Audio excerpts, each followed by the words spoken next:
Good morning everyone. Me and my passioner মই পৰি আপুনি সকলোকে মোৰ আন এটা আসামিজ ব্লগ ভিডিঅ'লৈ পুনৰবাৰ স্বাগতম জনাইছো। আশা কৰো আপুনি সকলো সুস্থ হৈ আছে আৰু হেপি আছে। আমাৰো সকলোৰে ভাল। এতিয়া বাইছে ৰাতিপুৱা 7:30 আৰু মই বনাই আছো ভাত।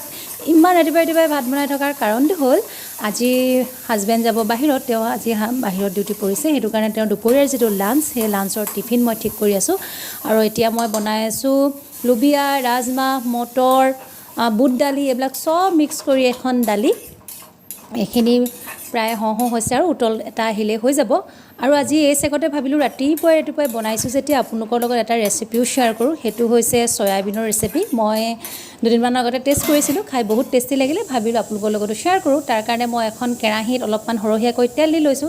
কেৰাহীখন ডাঙৰ হেকানে তেলটো কম নিচিনা দেখাইছে কিন্তু অকন হৰহিয়াকৈ দিব লাগিব কাৰণ সয়াবিনে বহুত তেল এবজৰ্ব কৰে আৰু তাতে মই গোটা জিৰা এটা হুকান জলকীয়া যেটো ভাঙি দিছো আৰু দুখিলা তেজপাত দি পিনাই গেছটো লো ফ্লেম কৰি লৈছো যাতে মছলাখিনি জলদি না যায় আৰু মই এটা মিক্সি দুটা বিলাহী দুটা পিয়াজ আদা নহৰু গোটা জিৰা গোটা ধনিয়া সকলোবিলাক মাৰি লৈ পিনে তাৰে 3 চামুচ ডাঙৰকৈ 3 চামুচ দি এইখিনি এতিয়া মই অলপ দেৰি ফ্ৰাই কৰিম যাতে ইয়াৰ পৰা কেঁচা গোন্ধটো যায় মানে আদা নহৰু পিয়াজৰ যেটো কেঁচা গোন্ধ থাকে ন এই কেঁচা গোন্ধটো যোৱালৈকে এইখিনি মই ফ্ৰাই কৰি থাকিম আৰু ইয়াতে মই দিছো এতিয়া 1 চামুচ হালধি আৰু আন্দাজ মতে নিমখটো তেলতে দিছো তেলত নিমখটো দিলে গোটেই সয়াবিনখিনি ভালকৈ সোমাই যায় আৰু এইখিনি অলপ দেৰি হিজাই লোৱাৰ পাছতে মই দি দিম ইয়াতে সয়াবিনখিনি সৰি ইয়াত মই এতিয়া ৰঙা জলকীয়া গুৰি দিছো এটো অপচনেল হয় আপোনালোকে দিবও পাৰে কিন্তু দিলে ভাল কাৰণ ইয়াৰ কালাৰটো খুব ধুনীয়া হয় আৰু খাবলৈও বহুত টেষ্টি হয় আৰু তেলতে দিব তেলত দিলে ইয়াৰ কালাৰটো বেছি ধুনীয়াকৈ ওলাই সকলোৱে জানে চাগে কথাটো আৰু এতিয়া মই ইয়াতে সয়াবিনখিনি দিছো যিখিনি মই গৰম পানীত মানে তিয়াই লৈছো কোমল কৰি লৈছো আৰু বহুত দেৰি ধুইছো যাতে তাৰ পৰা যেটো বগা ফেন ন হেতু নাইকিয়া হৈ যায় আৰু ইয়াতে দিম মই এটা কণী এইটো হৈছে বাহুবলী কণী জুৰহাটৰ একদম বিখ্যাত কণী কোনে খাইছে বাৰু কমেন্ট সেকশনত কমেন্ট কৰিবচোন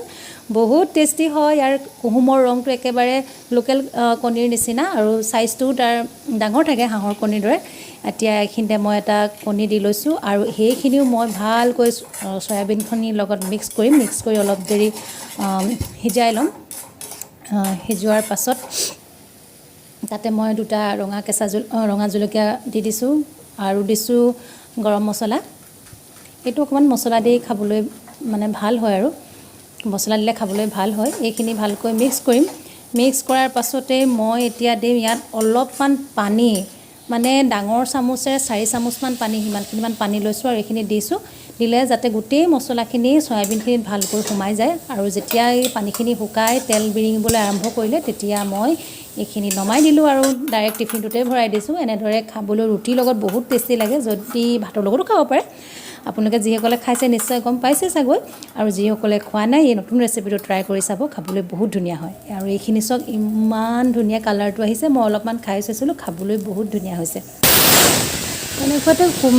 ভাতৰ কুকাৰটোৰ পৰা সেফটি ভাতটো ফাটি গোটেই ভাত ওলাই আহি চাৰিওফালে পৰিলে মোৰ গায়ে চায়ো পৰিলে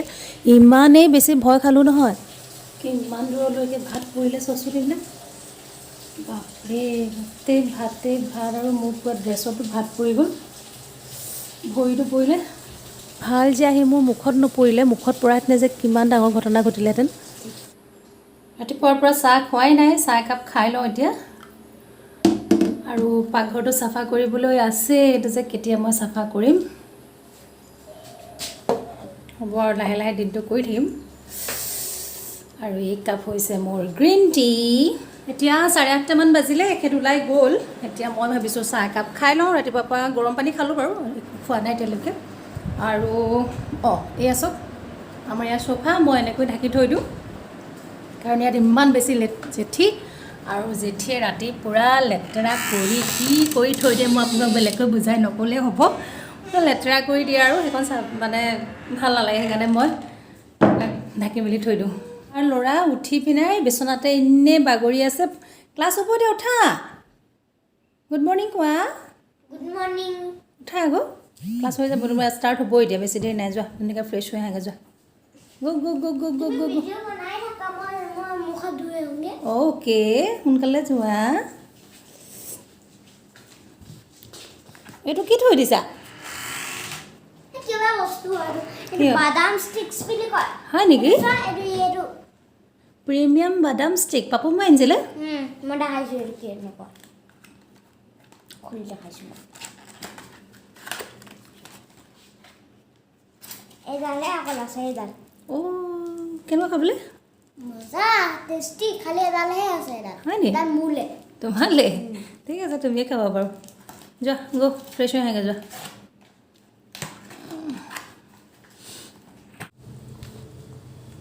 আৰু এই কেইজোপা মই নাৰ্চাৰীৰ পৰা অনা ফুল অলপ পানী দি দিওঁ এই মাজৰ এই দুজোপা অনা নহয় এই দুজোপা মায়ে দিছিলে ঘৰৰ পৰা এই ছাইডৰ এযোৰ এৰিকাপাম আৰু এইজোপা এই দুজোপা আনিছিলোঁ আৰু সেইদিনাখন মায়ে আহোঁতে বহুত সৰু সৰুকৈ এনেকৈ পুলি লৈ আহিছে এইখিনি টাবলৈ ৰুব লাগিব টাব আনিবলৈ যোৱা নাই যাম আৰু এইকেইদিনতে কোনোবা দিনা সুবিধা পালে ওলাই এইটো হৈছে মানি প্লাণ্ট আগতে মানি প্লাণ্ট দিছিলে দুটা এই আমাৰ মাইনাৰ নানৰ টেমাত এইবিলাক হেৰি কৰি পিনে দিছে টাবৰ ৰুলেবোৰ খুব ধুনীয়া হ'ব এইজোপা খুব ধুনীয়া হয় বুলি কৈছে এইবাৰ ভাবিছোঁ ভাত বনাওঁগৈ কাৰ চাৰ্জ দিয়া হৈ আছে সেইফালে জান মানুহে কৰি আছে আমাৰ অনলাইন ক্লাছ কি লিখি আছে জান মানুহ তুমি লাহে লাহে লিখা কিন্তু হেণ্ডৰাইটিং ধুনীয়া কৰিবা এবাৰ ভাতটো পটাপট বনাই লওঁগৈ আমাৰ দুটালৈ আৰু অকলে থাকিলে ন দুটালৈ ভাতেই কিবা ভালকৈ বনাবলৈ মন নাযায় কি কৰোঁ জানো মাছ আছে সেয়াকৈ বনাম চাগে চাই যাব ভিডিঅ'টো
আমি ভাত পানী খাই আজৰি হ'লোঁ আৰু মই কিচেনৰ কাম যিখিনি আছিলে সকলো কামখিনি শেষ কৰি এতিয়া অকণমান ড্ৰেছ চেঞ্জ কৰি ফ্ৰেছ হৈ লৈ বহিছোঁ আপোনালোকৰ লগত অকণমান কথা পাতিম বুলি ভাবিছোঁ আৰু এটা প্ৰডাক্টৰ ৰিভিউ শ্বেয়াৰ কৰিবলৈ লৈছোঁ মই ৰিচেণ্টলি ফ্লিপকাৰ্টৰ পৰা এখন বেড কভাৰ লৈছিলোঁ ভাবিছোঁ সেইখনৰ ৰিভিউকে আজি আপোনালোকৰ লগত শ্বেয়াৰ কৰোঁ কাৰণ মই মোৰ ব্লগবিলাকত এনেকুৱা কিছুমান বস্তু আপোনালোকক দেখুৱাই থাকিবলৈ পালে ভাল পাওঁ কাৰণ মোৰ ব্লগবিলাক চাই আপোনালোকৰ কিবা এটা হেল্প হ'লে মোৰো ভাল লাগিব সেইটো উদ্দেশ্যে মই মানে প্ৰায় এনেকুৱা কিছুমান বস্তু যিবিলাক লৈ মই ভাল পাইছোঁ সেইবিলাক আপোনালোকৰ লগত ৰিভিউবিলাক শ্বেয়াৰ কৰি থাকোঁ মই দেখাবলৈ লৈছোঁ এখন বেড কভাৰ এখন আছে এইখন খুব ধুনীয়া কালাৰটো য়েল্লো মই আজিকালি একদম য়েল্লো মানে লাভাৰ হৈ গৈছোঁ মোৰ চব বস্তু য়েল্লো মই ড্ৰেছ আগৰ পৰা য়েল্লো কালাৰ পিন্ধি ভাল পাওঁ কিন্তু এতিয়া মই চব বস্তু মোৰ য়েল্লোই ভাল লগা হৈছে কাৰণ পাৰিলে ৰুমটো এনেকুৱা ধুনীয়া লাগে নহয় পুৰা ব্ৰাইট হৈ থাকে আৰু ইমান চাফা লাগে এইখিনি অকণমান অৰেঞ্জ কালাৰ নিচিনা আৰু ইয়াৰ ৰাতি এইখিনি যিখিনি আছে সেইখিনি পূৰা য়েল্লো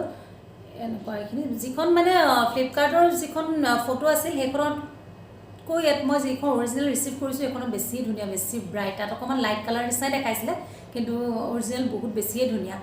আৰু এখন হৈছে ডাবল চাইজৰ হয় মোৰ বেডখন হৈছে কিং চাইজৰ বেড সেইখন ইয়াত খুব ধুনীয়াকৈ খাচ খাই গৈছে বিশেষকৈ মেট্ৰেজৰ কাৰণে অকণমান আহল বহল বেড কভাৰবিলাক লাগে কাৰণ মেট্ৰেজৰ তলত অকণমান খাজি দিবলৈ হ'লে অকণ বহল হ'লে তেতিয়া খুব ধুনীয়াকৈ খাচ খাই সোমাই থাকে সেইটো কাৰণে এইখন তাত খুব ধুনীয়াকৈ হৈ গৈছে এইখন একদম সম্পূৰ্ণ পিয়'ৰ এই কাপোৰটো খুব চফ্ট একদম পিয়'ৰ কটন হয় যিটো খাদী কটন হয় ন সেই খাদী কটনটোৰ হয় আৰু ইয়াৰ লগত এজ ইউজুৱেল দুটা পিল' কভাৰ আহিছে এইকেইটাৰ চাইজকেইটা খুব ধুনীয়া এই কাপোৰবিলাক কালাৰ ইমান নাযায় মই আগতেও ব্যৱহাৰ কৰিছোঁ কালাৰৰ কোনো অসুবিধা কালাৰ যোৱাৰ কোনো সমস্যা নাই আৰু এবাৰ ধুই দিলে কাপোৰটো বেছি ছফ্টে হৈ যায় বিশেষকৈ ৰাতি শুবৰ কাৰণে খুব ভাল হয় এনেকুৱা বেড কভাৰবিলাক ইয়াত ফটো এড কৰি দিম খুব ধুনীয়া লাগিছে পাইলত আপোনালোকে যদি ভাবে ল'ব বিচাৰো বুলি ইয়াত কেইবাটাও কালাৰ অপশ্যন আছে স্কাই ব্লু আছে গ্ৰীণ আছে তাৰপিছত অকণমান মেৰুন কালাৰ টাইপৰ তেনেকুৱাও আছে গতিকে বেলেগ বেলেগ আপোনালোকৰ যদি ভাল লগা কালাৰ তাৰ ভিতৰত বেলেগো হয় সেইবিলাকো ল'ব পাৰিব ইয়াৰ প্ৰাইচটো বেছি নাছিল ইয়াৰ প্ৰাইচ আছিল 364 ৰুপিজ সেইটো প্ৰাইচ অনুসাৰে বেড কভাৰখন ধুনীয়া হয় আপোনালোকে যদি ইচ্ছা কৰে তেন্তে ল'ব পাৰিব তেনেহ'লে বন্ধুসকল আজি ভিডিঅ'টো মই ইমানতে শেষ কৰোঁ মই খুব সোনকালে এমেজনৰ কুৰ্তি ড্ৰেছ এনেকুৱা হল লৈ আহি আছোঁ সেইকাৰণে ষ্টে টিউন মোৰ ভিডিঅ'ৰ লগত জড়িত হৈ থাকিব চাব ইচ্ছা যদি কৰে আপোনালোকে তাৰ কাৰণে আপোনালোকে মোৰ চেনেলটো ছাবস্ক্ৰাইব কৰি ল'ব লাগিব ছাবস্ক্ৰাইব কৰিবলৈ তেনেই সহজ তলত থকা ছাবস্ক্ৰাইব বটনটো হিট কৰি দিব আৰু যদি সদায় নটিফিকেশ্যন লাগে মোৰ ভিডিঅ'বোৰ অহাৰ আগজাননী লাগে তেনেহ'লে তাত এটা বেল বটনটো ক্লিক কৰি দিব তিনিটা অপশ্যন আহি যায় তাত অলটো ক্লিক কৰি দিব তেতিয়া মই বনোৱা ভিডিঅ'বিলাকৰ নটিফিকেশ্যন আপোনালোকে সোনকালে পাব আৰু যদি ব্লগটো চাই ভাল পালে তেনেহ'লে লাইক এটা কৰি দিব কমেণ্ট এটাও লিখি দিব আৰু নিজৰ ফ্ৰেণ্ড আৰু ফেমিলিৰ মাজত শ্বেয়াৰ কৰিব গতিকে আজিৰ ভিডিঅ'টো মই ইমানতে শেষ কৰোঁ আকৌ লগ পাম বাই বাই